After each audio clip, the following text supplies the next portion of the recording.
Good morning, I'm Duncan. You're watching Wake Up Well. It's Friday, the 19th of June, and today we are looking at Psalm 50. I'm going to jump in straight at verse 5. Be warned, this is a very challenging psalm today, but hear the heart of God in it. Verse 5, this is our starting point for now. Gather to me, God says, this consecrated people who made a covenant with me by sacrifice. Hear the starting point of where God is coming from when he's about to make this rebuke that he's going to make to his people. It starts with an almighty God, as we see in verse 1, who has power and authority over the heavens and the earth that he created. And we consider that he wants relationship with us. And as the people of the new covenant, we know that that was possible through the sacrifice of his son, Jesus. He has moved heaven and earth to make it possible for you and I to be in relationship with him. He desires us. Hear that as the starting point. But then he goes on and gives us some firm words. He says, verse 8, I bring no charges against you concerning your sacrifices or concerning your burnt offerings which are ever before me. He's basically talking about the animal sacrifices in the Old Testament, which were the foreshadow of the sacrifice of Jesus. So in our lives, we might not be physically sacrificing animals, but we do have religious practices which when they're done properly, are meant to draw us into relationship with God. So, for example, when we sing our songs of worship, they're meant to draw us into relationship with God. When we go to church on a Sunday, it's a good thing to do. And when we do it right, then we are drawn into relationship with God. But they can just become religious practices. And God is saying, I don't need the religious practices. What I want is you. I want relationship. And in verse 14 and 15, he says, therefore, sacrifice thank offerings to God. Fulfill your vows to the Most High and call on me in the day of trouble. I will deliver you and you will honor me. Guys, I want to be in relationship with you, is what he says.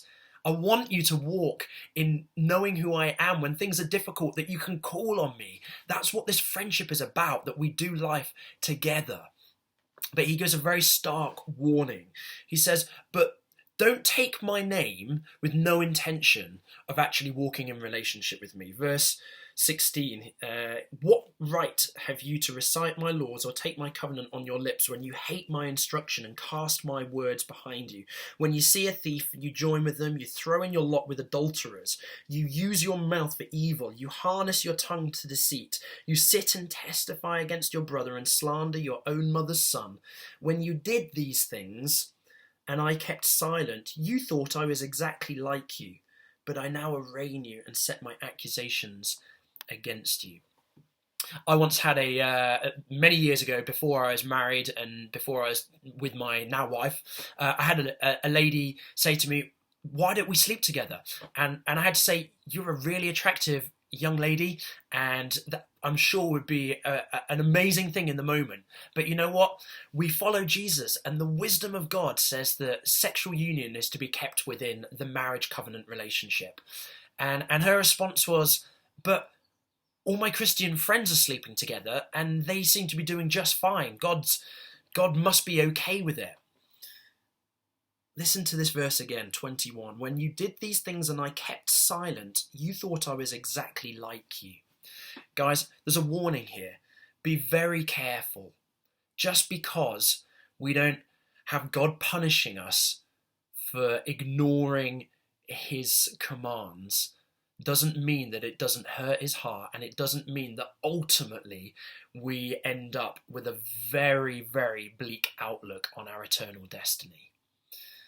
There's an invitation here from God that says, if you want to take my name and call yourself a follower of me, then actually walk in relationship with me. Don't just ignore me, because you're going to tarnish my name. And that not only means that you're not going to end up in a good place, but that's actually going to lead other people into believing false things about who I am, that they might not end up in a good place. This is a rebuke, but it's an encouragement that comes from love and grace. And I encourage you this morning, if you find yourself in a place where you know you're walking in disobedience to God, he's not coming to smack you down. He's just saying, just know that the eternal consequences of ignoring me are not good. So in grace, come back to me and enjoy the benefits and the delight and the eternal destiny that you have of being in eternal, intimate friendship with me. Hear that encouragement from a place of love and grace this morning. Be blessed. Have a great day.